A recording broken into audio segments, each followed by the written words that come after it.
Christmas Eve podcast. So this will be it before, well, tomorrow's Christmas. So this will be the last podcast before Christmas. Maybe we'll do one tomorrow. Yeah.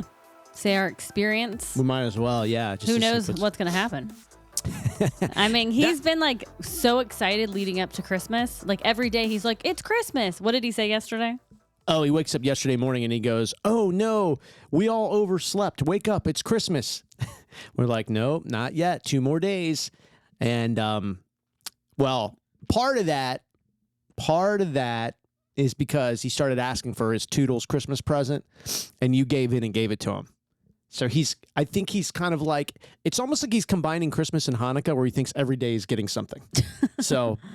Well, I mean, we were home yesterday and he wanted Toodles and he keeps asking. So yes. Gee, you do this every year. Every year somebody, she kind of blows. Like if one of the kids is like, oh my gosh, I hope I get this. I'm so excited. And she's like, here you go. I'm like, it's December 21st. Why would you have done that? I can't hold it in. It's terrible. I've actually gotten better, but for him, I just gave in. Yeah. Anyways, he's been so excited about Christmas. And of course, today is Christmas Eve. Tomorrow is Christmas. And now, for whatever reason, I feel like his anxiety has kicked in. Yep. And he is spiraling out of control. Yeah, and we said a couple days ago, we were doing, I think it was maybe on Facebook or something, but like this isn't gonna, I mean, it's been so good for a week and a half. He's been so excited and just enamored with Christmas and Santa and the lights and the decorations. And I'm like, but you just know it's, that's what this is. So we'll see. I mean, I think if nothing else, he has enjoyed a lot of the holidays. So it does not surprise me if tomorrow morning we wake up and he's just going to be like, nope, nothing, doesn't want to see the tree, doesn't want to see the presents, doesn't want to see the unwrapping of the paper and everything. I'm not going to be surprised. But the good part about it is that he's had an enjoyable holiday season. The day still might be too overwhelming. Like if I had to put money on it right now, the day is going to be overwhelming because all the kids are going to be there, all the presents, all the noise, all the paper, everything, right? The dog's going to be running around and that might just be a lot, but he's had a good season overall. Yeah, I have anxiety and Cal has extremely bad anxiety. And when it starts kicking in for him, I can definitely feel it. So tomorrow I have a feeling that all the presents are going to be under the tree and he's going to run in and be like, yeah, and run out. Yeah, because it's to the point now. And he, like you said, it's overwhelming. It's overwhelming. It sounded good, but it's really not. I know, but I told you this was going to probably happen. Like this is just probably going to happen. But then, so it's building blocks, but then maybe next year it's a good season and a good day. Right. Yes, so because we're stepping forward. We're stepping forward. Yes. And we've seen a lot of growth, really. You just got to lean into these things. Lean in, not jump in, just sort of lean in. Lean in everything. And lean out. Well, that's what he's going to do. Actually, you lean in and then he throws you back out. So you lean in, but the out is you get ejected pretty quick. So yeah, it's gonna be interesting. But I will say overall, it's his best holiday season yet. So that's a win. I'll take it. I'm happy about that.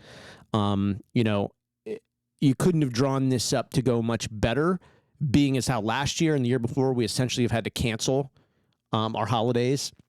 So I mean, it was to the point this year I was scrambling last week to find a Christmas tree because he used to hate them and tear them down and not want them. And this year he's like, I want my Christmas tree, and I'm like, really?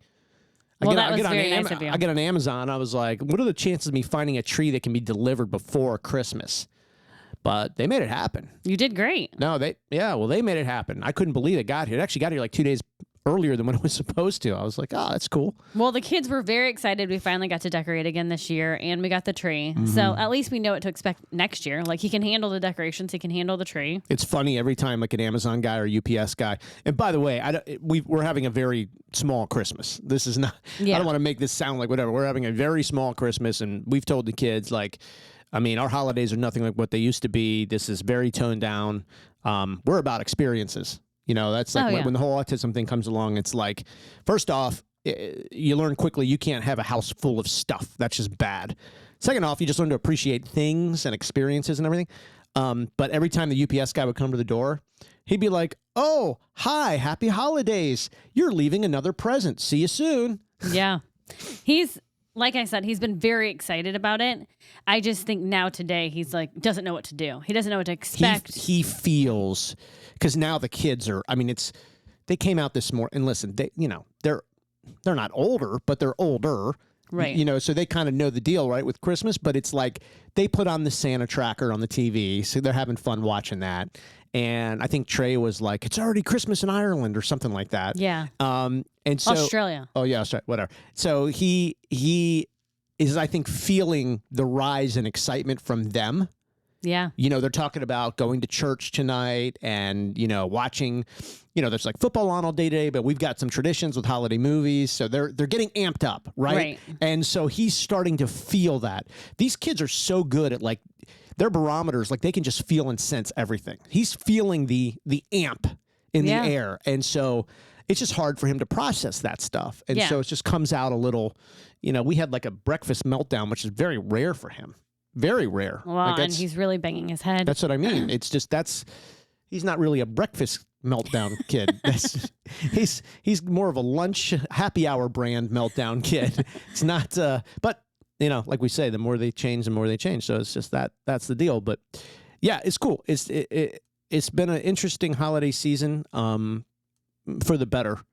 Yeah, I think for the better for everybody. I think I felt less stress, and I would say you have, but not really, because you had to go to the doctor because your blood pressure was spiking. So you've definitely felt more stress. Yeah. So I have really, like I said, my anxiety gets very, spiked every once in a while, dealing with autism. It's just a lot. So when my anxiety kicks in really bad, my blood pressure spikes.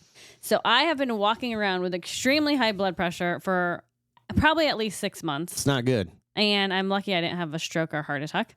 But I went to the doctor the other day, and when I was explaining our life to the new doctor or the new nurse, my anxiety really was high, and my blood pressure was so high, I was afraid they were going to take me to the hospital. I think they wanted to. Which is not funny. Yeah, I think they wanted to. Like, I think they were getting to the point where they were just going to feel better if you went to the hospital. Like, they didn't want to be responsible. Like, we can't let you just leave here with this blood pressure. She took my blood pressure 3 times and said, I'm going to step out real quick. I'm going to let you take some deep breaths. Never, and I was like, never a good sign. And I was like, don't tell me what it is. She goes, I'm not. Oh yeah. And she stepped out, and I like put my head between my legs, and I was just breathing and I was just breathing. And she came back in, and she's like, she took it, and she's like, okay, it went down. When you walked out, you looked like you had just given birth. Like your face, I was like, oh, what's happening? You're like, I thought they were going to call 911. I'm like, settle it on down. Just settle it on down, man. We're not here to die. Anyways, so I have to be on a low dose of blood pressure medicine. Obviously, I know what's causing it, the anxiety, but then there's also other things that I can control, like not eating the kids' French fries or just having less alcohol, making more. And by the way, you're somebody that eats very healthy and works out damn near every day. But this is what the anxiety can do. Yes, there is sure, less drinks will always help. Maybe watching, that treat that you have once in a while, but your treats are once in a while. Like, I don't eat sugar. Right. So it just goes to show the power of this anxiety and the worry. Well, just think of what it does. This isn't like, I think sometimes people hear anxiety and they're like, they roll their eyes, and I get it because it's such an overused word, because people are like, oh, my boss gives me so much anxiety, or I'm so scared I'm going to lose my job. And I'm like, okay, but those are factors that you can find, those are largely issues you've created, right? You've decided to be scared of your boss. He's a jerk, whatever. You've decided that losing your job is going to cost you your health. You're making those decisions. But this is like, your child has autism. You haven't made that choice. This is just something this is a life force. And so it's different. It's powerful. It's powerful. Because a lot of these other people are like, oh, I have terrible anxiety. I'm like, right, but you can actually talk yourself and then walk yourself off those ledges. This is something you get up every day and go to bed every night. And it's like, we talk about it all the time. Who's going to be with them when we're old and dead? What's going to happen tomorrow? What's going to happen in 5 minutes? You know what I mean? It's like, those are the things, even me talking about it now, I start feeling my head pounding. Like, seriously. But that's why. Yeah. It's the constant worry. It's 24/7. It's us not having a break with like grandparents to help in any way. So it's just actually when we started talking about my blood pressure with the doctor, he was like, so it could start, we need to start thinking about lifestyle change, blah, blah, blah, blah, blah, like diet, this and that. And I was like, I eat well, I exercise, I know what causes this. And there is no lifestyle change. This is autism and this is what we're dealing with. It's funny. And I know that this is what I'm facing every day. So yes, I do not want to be on medicine, but if I know what's causing the high blood pressure, then I'd rather control that than control my anxiety. I do not want to be on anxiety medicine, and I said that, and I'm not going to, you know? The doctor, he was talking to me, and he said, so people might be like, what are you guys in the doctor's room together? No, we had a same-day appointment, but not the same room.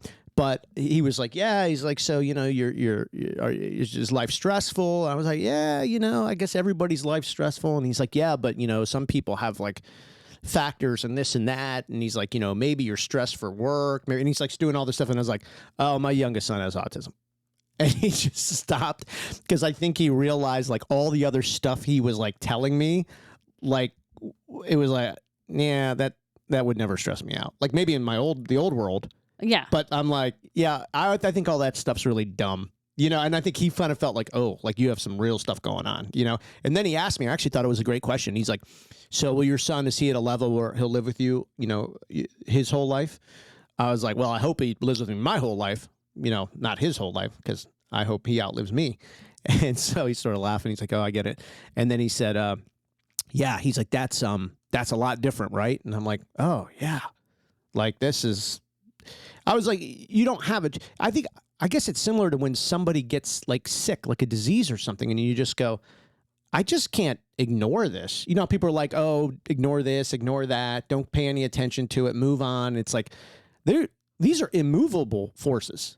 Yeah. You can't move on from this, right? Like you're involved. You're in the face every day. Right. So I think that's, you know, I don't know. Part of the things, too, is becoming a special needs parent. We say all the time is like, you do get in tune with all the dumb stuff we worried about. But part of the problem with that, too, is, and this is why like some people I just can't hang out with anymore, because they can constantly complain about stuff. And I'm like, oh, my God, are you serious? Like, you're complaining about this? Like, this is crazy. Why are you complaining about things you can actually do something about, like, in 5 minutes? Because that's the only thing they know. I know. But yes, I mean. But I can't do it. I'm sure I did it. Of course I did it. We're human beings. Now I just look back, like, even like what the doctor was saying, you know, like, oh, do you have a tough commute? Do you have a stressful job? I'm like, what? That stuff doesn't matter. That doesn't mean anything. You know, a stressful job, a boss you don't like, big deal. You can fix all that in 5 minutes. But this stuff you can't. And so that's why it is, like you said, you've been walking around like this for a while. It's true, because it's really stuff that, and you almost don't even have time to think about it. Like sometimes I wake up and I'm like, gosh, I've been feeling this way for like a year. You know, like exhausted not exhausted when I get up, but I get up and I have like a rush of things that I immediately think about, get concerned about, or try to figure out. It's a rush. Yeah. You don't even have time to, you know how some people are like, they get up, they stretch out, you know, they just kind of, it's like you get up and it's like, whew, it's just right there. Yeah. It comes for you. All the thoughts. I know. Yeah. And for me, that raises my blood pressure. Of course. Yeah. Of course and right now, I'm just trying not to die from high blood pressure because of that anxiety. But not only did we have a really hard year, but like it's just a lot of different stuff. Cal was much harder this year and he's on a much better track now. But part of that was like my schedule with him completely changed. So our beach walks on Monday have been gone for a very long time. And that's just good for your soul. You know, so like the time we were taking for ourselves, we can't take anymore. Yeah, there's like a lot of little examples like that. And so it does get hard. I mean, we don't see friends like we used to. You know, we don't socialize with other people like we used to. I think that stuff too, people don't think about. I think there's a cost in that. You know, I think you can read things that talk about being social and how it's actually physically good for your heart. Yeah. Like being in social situations, laughing with friends is actually good for your heart. It's good for your body, physically good for your body. Of course, it's good for your emotional health, but I'm talking about just physically. It's good for your body to laugh. Yeah. It's good for you to be comfortable in a group of people and socialize and not, you know. And so I think with now, like probably 3 years into that, and we've had to cut a lot of that out, I think there's a hurt that comes with that. You know what I mean? There's a feeling of just a hurt. You're a little hurt by that. You're down, you know, physically, your posture and, you know, the amount of, you know, time that you can work out and push yourself. And yeah, there's a cost to all of this stuff. Well, I was telling the nurse, she's like, do you take time for yourself? And I was like, yeah, I still try to work out 5 days a week. I mean, sometimes it's in the living room because I have him. I don't know how much I'm getting out of it, but at least I'm moving. You know, it's better to move than not move. I was going to say, you're getting nothing out of not doing it. Right. So, yes, you're getting something out of it because you're getting totally nothing out of not doing it. But a big thing she and the doctor said is, do you have help? Like, is your family here? This and that. And it's no. And she goes, you can't keep doing this alone. And I'm like, it's me and my husband. That's what it is. I got bad news for you. I know. No, that's what she said. Yeah. I do. When people ask about that, they're like, oh, you know, do you have family that live nearby? I'm like, oh, no. They're like, well, I'm sure they come into town a lot and help. And I'm like, no, not that either. Yeah. People are amazed by that. Like once a year. People are amazed by that. They're like, really? And I was like, yeah, I just, you know, whatever. We lean on each other. Yeah, well, you have to. We have to. What's the choice? Yeah, it's true. And our kids help us a lot. A lot. More than, you know, kids that I should have to help. But we just need it. And so that is hard. That's a regret. I regret it. There's nothing we can do. I know there's nothing we can do. But you know, when you're in the middle of a smearing episode, you scream for help. Yeah. I'm a grown man screaming for help.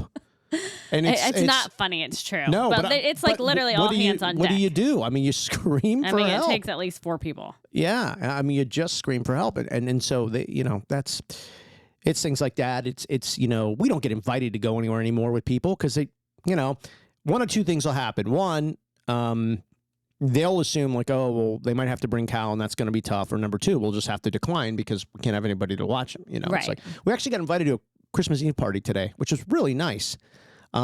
Which we are going to stop by, but we're going to leave Cal with Tyler. It's right down the street. So we could literally walk 1 hour. But the point is, it's really nice of this family to invite us. Yeah. Right? Like, cause, you know, and they actually would accept Cal. They've invited us before to things and we've had to repeatedly say no. And so what happens, this happens to other people just stop inviting you. And I understand that. Yeah. Like, why would we invite them? They're not coming. You know? But it's still nice to be invited. It is nice to be invited. And they would honestly let Cal come. But I would not do that because it's not comfortable for me. Like, I'm worried. Yeah. I'm like bringing a wagon in their house. Well, it's a new environment for him. So again, we're you're getting on that slippery slope of you want to take him out, you want new experiences, but your stress will just be through the roof the whole time. Well, and then it just look how the day started. I mean, who knows how it's going to go? Yeah. So. But it was nice to be invited. Very nice. I think the lesson in that for anybody is like, gosh, if you've got a family going through some of their friends, even if you know they're not going to come, just invite them. Yeah. You know? It's true. I was like, wow. It's like 8:30 in the morning. I get a text. I was like, wow, it was nice of this guy to think about us. Very nice. I remember when we used to get like dozens of invitations on a weekend to go out with people. I know. You know, like it was kind of cool. Like I remember Thursday night, Friday morning, like I'd start getting texts from people. Hey, what are we doing? What do you guys want to meet us here? You want to go on our boat? You want to go to the beach? You want to go to this little island? You want to go to this beach bar? You want to go to this game? I was like, wow, this is, you know, you don't think about it then because it's just your life. Now I'm just like, well, those people are still doing all that. They're just not inviting us anymore. Aw. Hey, God bless them. I'm glad they're having fun. I'd be a liar if I said I wasn't jealous because we had a lot of fun doing all that stuff. And maybe it'll come back. Yeah, no. I mean, we've got, you know, the fact is we just have more important things to do now. And I don't mean what they're doing is not important. I mean, like we have no choice to focus on this stuff. Right. And keep him going and healthy and happy and motivated and, you know, all that stuff. So there definitely has been some positive changes in him recently. Like we can definitely see them, like he's progressing developmentally. Yeah. You know? Yeah. No, he is. It's part of this too is like, and this is the funny, like our parents, they just always want to hear the good stuff and then they want to shut the conversation down and move on to like the weather. You know, how's Cal doing? Oh, well, he woke up in a good news. Oh, great. Is it warm down there in Florida? What's going on? What's the temperature? It's like they don't even want to hear like, you know, because it's like all I said was he had a good morning. Yeah. All of a sudden, they're like, oh, he doesn't have autism anymore. He had a good morning. Well, that's great. I heard it's 80 degrees down there. You guys in the pool? And I'm like, I know what you guys are doing. Like, so many people experience this, though. I mean, people write on our comments and well, stuff. I know like, that. I'm just saying but I think about other autism parents, and I'm just kind of like, I mean, it's so classically moronic of these other people. And we're talking about our parents here. I'm not being mean to like strangers. Like they're total morons when it comes to this stuff. They really are. It's wildly insensitive and it's super shallow. We've just gotten able to deal with it. But it really is just wildly insensitive. Like, I can't believe that you think that I think that this is like you don't know. You don't think I know what you're doing is what I'm trying to say. Yeah. Like, you got that, you racing on, you know what I mean? It's like, and then we're on to something and I'm just like, wow, but I will say, we were talking the other night, we were sitting in our garage and I think I was like kind of looking out at the sky and I was like, one thing I'll never do in my life is allow myself to go to bed knowing that my kids are in pain or in need of help. Yeah, how could you? I will help them figure it. If I can't personally figure it out individually, I will help them figure it out. I'm not just going to go to bed every night knowing that one of my kids and their family or their kids or whatever are in pain, in need of help, in crisis. I just would never do it. And yet we're surrounded by these people who are more than happy to let it. It's just crazy to me. Like, it's just bananas crazy to me. Like, it's just, but I think too, that's what also kind of inspired us to, do what we do with all of the podcasts and then getting the podcast on these radio stations, all the social media and all of that stuff. I think if it would have been like cozy, loosey-goosey, tons of help, don't get me wrong, I'd love it. But I don't know that we would have done all this. You know what I mean? Yeah. Like it also kind of inspired us. Yeah, if life would have been like, we had the help and all this stuff. Yeah, so both sets of parents live down the street, and we just had like this regimen and this routine, and it was, I think maybe we wouldn't have kind of been proactive in doing all of the stuff that we're doing. So I don't know, maybe that's a good thing. I mean, we get a lot of messages from people, and they say thank you, and that's nice to get. Yeah. So I don't know. When they say people's ears are ringing, is that what it's called? If somebody's talking about you, why are your ears burning? No. Oh, they say burning. I think. I don't know. Ears ringing is tinnitus, and I think that's a sign of a heart attack or something. Oh, God. Yeah. No, mine are not burning. No, like the other day when I had just, like, my blood pressure was high and all that, and then my mom texted me at the worst time. And I'm like, I can't talk right now. My blood pressure's high, blah, blah, blah. And she's like, you could have a stroke. And I'm like, I know. Yeah. That's why I keep telling you I need help. Because of you. And then I'm like, because of you. And she was very nice with Christmas and all that. But it's like, that is stuff, and I appreciate it for our kids. But when, like you said, how could she go to bed every night? How could you go to bed every night if your kid needed help? But it is Christmas. So the next day, all I text was, I'm Christmas. Sorry. I'm sorry to get mad at you. I'll be nice on text, but when we do next podcast, I'm going to blow you out of the water. No, I'm just saying, I'm sorry to get mad at you, but I wish you knew how much I needed you. No. And you know what she wrote? It's okay.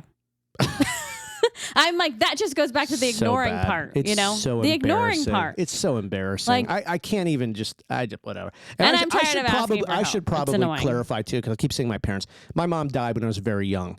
And she would have been amazing. And I got to tell you, if my mom was alive, yeah. So I feel like I morally and spiritually need to clear the air with that. Oh, yeah. Like, my mom passed away, so my dad remarried. And he basically remarried your mom, essentially, because it's the same. They don't want to be involved with any of this, so it's mine as well. Oh, my gosh. But it's like, you just, yeah. Now, I will say we have a great family friend, Diane, who is really kind of more like, well, I mean, she's my adopted mom. I met her in Nashville when I moved there to a radio station and worked with her for years. But she's just a great human being and really treats us like her biological kids. Yeah. So you do in life find these people, you find these people, and that's why, I can't, some people are like, oh, my family. And I'm like, yeah, well, that's your family. And that's great. But not every family structure's like that. So the good news is, though, in this, because you gotta find, like, okay, why is this happening? Like, what are you getting out of this? Like, the way it is the way it is, and you can't change that, and you shouldn't try to. It's too much energy. But what are you getting out of it? And so that's why I was saying the other day, we were talking, we'll just never allow our kids to suffer. We'll do everything we can do. We're not going to give up. We're not going to call and ask them how the weather is, or, is it warm enough to get in the pool, or call and complain about what's going on in their life. Like, we have time for that. So it's pretty cool that we were able to learn those lessons, and really see what it is and what it does. Well, Charlie's like, that's going to be very hard. You have 5 kids. And I'm like, we will do it. Trust me. We're doing it now. Well, yeah, 5 kids. People are like, oh, you have 5 kids. It's crazy. I was like, 5 kids. I was like, I don't think 5 kids is that hard. I don't know. But Cal's like having 10 kids. Yeah, that's the thing. That's what it's is. Not, I mean, we had 4. I mean, I think I was coaching 2 different football teams and driving Trey to baseball and we were having a blast.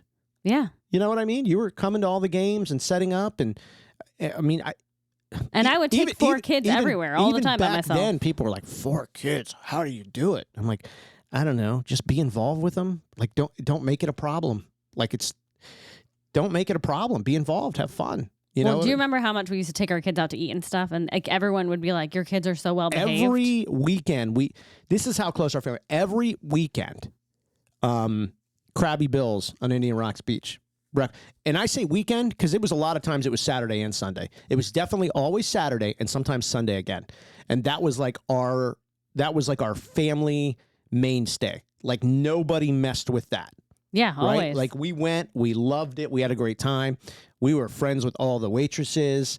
Krabby Bill, God bless him, was alive back then. He would wave to us when we come. Remember, he'd have the chef cut up watermelon for him. Yeah. He knew us because we were there every Saturday morning. Yeah. And it was really like our family. It was our family meeting, our weekly meeting, and it was a place we loved. And it was just great people, great food, great environment, everything. And, we've just had to really step away from so many of those things over the last 3 years, which has really felt like 10 years. I feel weird saying, oh, Cal got diagnosed 3 years ago. I'm like, wait a minute, 3 years ago things were pretty normal? That doesn't sound right, does it? Well, I think even when he was like 1.5, he was like starting to like misbehave when we were out to eat. And you're like, I'm not going out to eat anymore. Like, we stopped getting compliments. And this is before we even knew about autism. We did.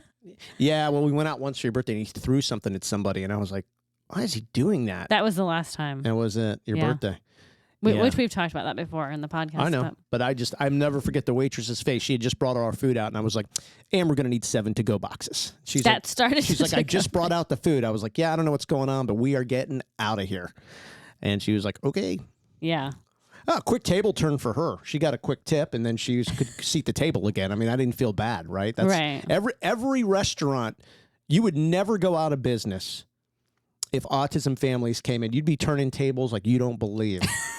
People be placing their order and go, just bring it out in a to-go box. Start the car. We're out of here. Oh, my gosh. Table turning.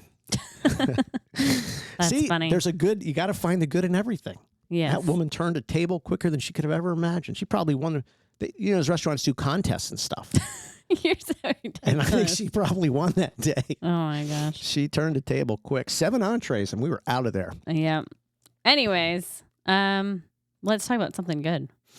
What? Wait a minute. I think we've been talking about something good. This is good. I think, listen, imagine being a special needs family, being able to have, a podcast channel and all the other things we do, and just being able to get on here and be honest. And we've talked about some good things today, how the holiday season has been great for him. And then, yes, the issues with the parents aren't involved, don't want to be involved. And then, we don't go out to eat anymore, but we got invited to a party today, which is nice. So it's good. This is the life, right? It's up, it's down, it's side to side, and it's all that stuff. It is all that stuff. Yeah. We are truly honest, though. Well, what's the point of not being, yeah. I always say the only way to get out of a lie is you got to tell another one. And then you got to tell another one and another. You know what I mean? It's like there's no point in faking it. I mean, people can see my TikTok videos. I look pretty tired. Well, we've aged a lot. Yeah, thanks. A lot. Merry Christmas. Well, we have. We've aged a lot. Oh, my God. I mean, you can just see it. No, it's terrible. No, I know. I looked at myself the other day, and I was like, God, just even 2 years ago, you just don't even look like the same person. Just 2 years. I mean, you just don't even look. And that's not normal aging. It's just not. It's just stress. It's just the stress. So. All right, yeah, let's talk about something good now. Well, I mean, I think it's important to share this stuff for people that are going through the same thing. Yeah. Well, we said we were going to do a short one.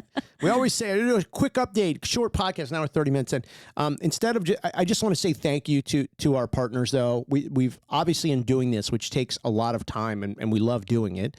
There's financial factors involved, right? So we've been so lucky, like truly just lucky, to have these partners who are either in the autism family space who serve it with products and services, or just brands that say, we care about your family, we care about families like yours, and we care about the community we're in. So it's just, we're really thankful for that. Truly, I know a million people, honestly, just because of my background of being on the radio for 20 some years, who have tried to start podcasts and social media channels and everything. And, they couldn't find somebody to give them a dollar. Yeah. And we've just been lucky for people who support this. And then in turn, we support and bring awareness to their business, products, and services. So it's just been an awesome relationship, and it's grown faster than we thought. But I do want to thank Tracy Slepcevic. She has that book, The Warrior Mom. She's been fantastic. And the book is out now in audio form. Again, it's called Warrior Mom. You can get it on through Amazon. Ling Huang is the CEO of Technology North. He's just become a friend, one of those friends that I've never met him in real life. We've had 100 Zoom calls and texts and everything. He's just a great guy. His company, Technology North, it's technologynorth.net. He's in Canada, but his son was diagnosed on the spectrum years ago. So he basically transformed his whole technology company to building a company where he employs young adults on the spectrum. He's phenomenal. Krabby Bills, we mentioned them already, Indian Rocks Beach. That's been our home base for fun and happiness. You and I were there the other day, because we try to get out once a week, and it was a couple of cold beers and a plate of hot clam strips. And I got to tell you, it's the happiest I've been in a long time. It was awesome. Yeah, you need the happiness. Yeah. Begin Health. We've just partnered with them because I knew a lot about probiotics and these autism kids with their guts.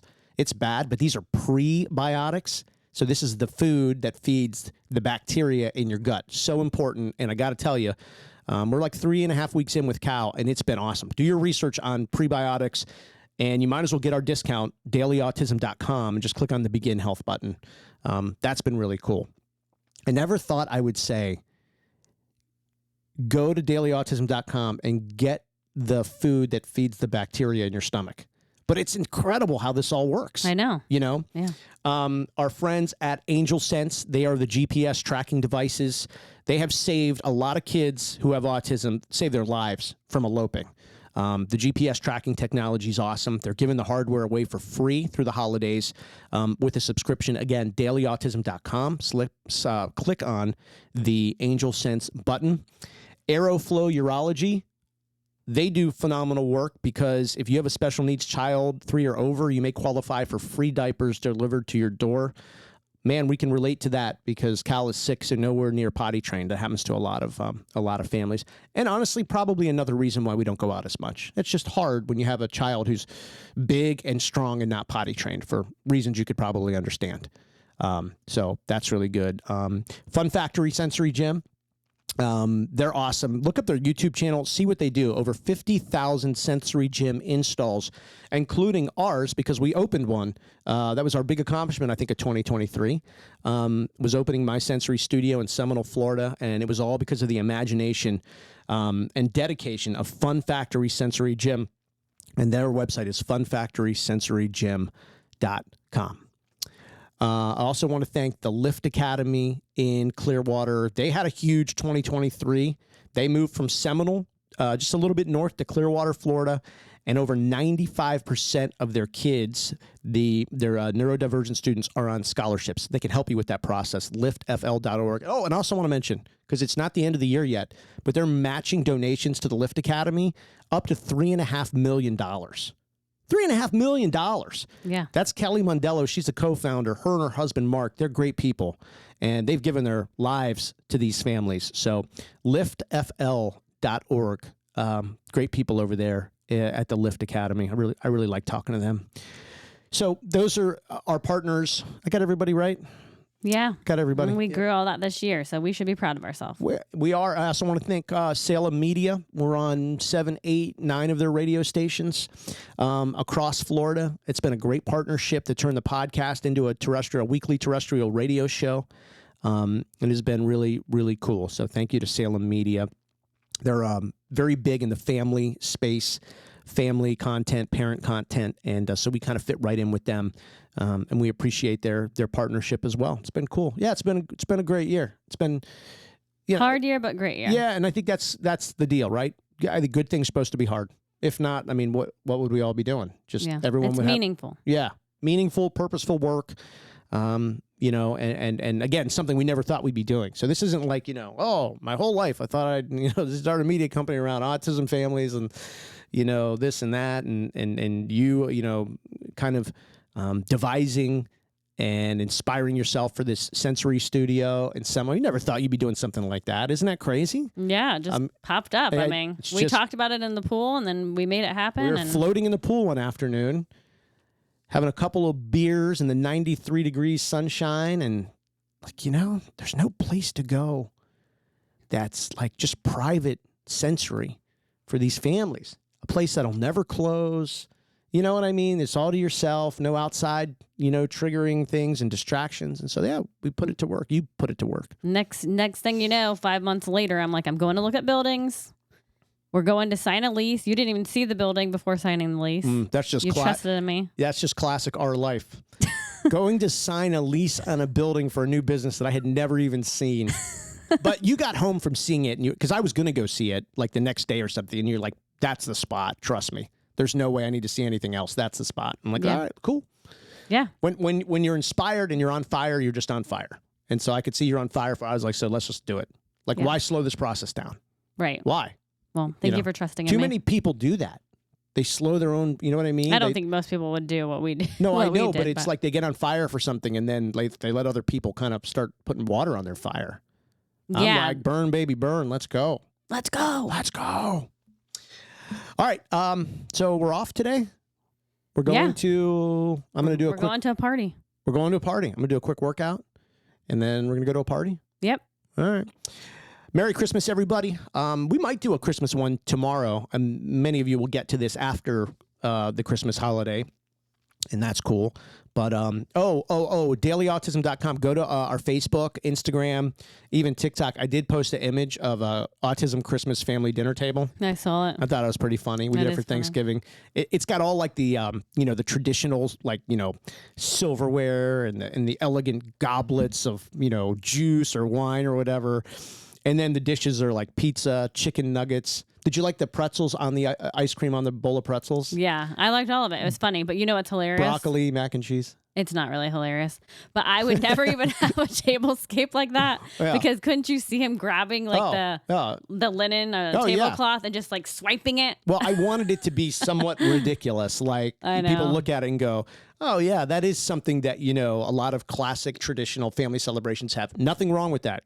If we could do it, we probably would. It's just, it was interesting, I thought, to see the chicken nuggets in the casserole dish. I know. And another casserole dish full of pretzels. And then pizza with ice cream, blueberries with chicken nuggets, and mac and cheese. I was like, but that is the deal. That's the deal, right? So dailyautism.com. Connect with us on all of our social sites. Send us a message. Send us an email.